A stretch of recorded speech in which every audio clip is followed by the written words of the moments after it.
என்னப்பா ரெடியா? பிரகாஷ் பண்ணிக்க. மக்கள் செல்வன் விஜய் சேதுபதி நடித்துள்ள மகாராஜா படத்தின் முதலாவது சிங்கிள் தாயே தாயே லிரிக்ஸ் வீடியோ பாடல் வெளியாகியுள்ளது. இந்த படம் ஜூன் 14ஆம் தேதி திரையரங்குகளில் வெளியாகிறது. Link in the comment box.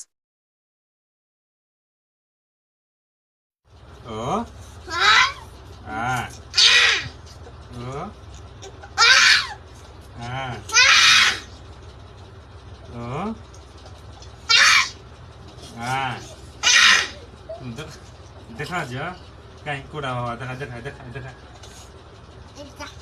कौन से टाइम अब आ कहीं देखा देखो ना ओ ஹாய் கைஸ், ஐ ஆம் தேவா. புதுசாக யூடியூப் சேனல் ஆரம்பிச்சிருக்கோம். தாத்தா பிடிக்குன்னா லைக் பண்ணுங்க, ஆயா பிடிக்குன்னா சப்ஸ்கிரைப் பண்ணுங்க, பக்கத்து வீட்டுக்காரங்க பிடிக்குன்னா கமெண்ட் பண்ணுங்க. ஏதாவது பண்ணி தோணும் யா.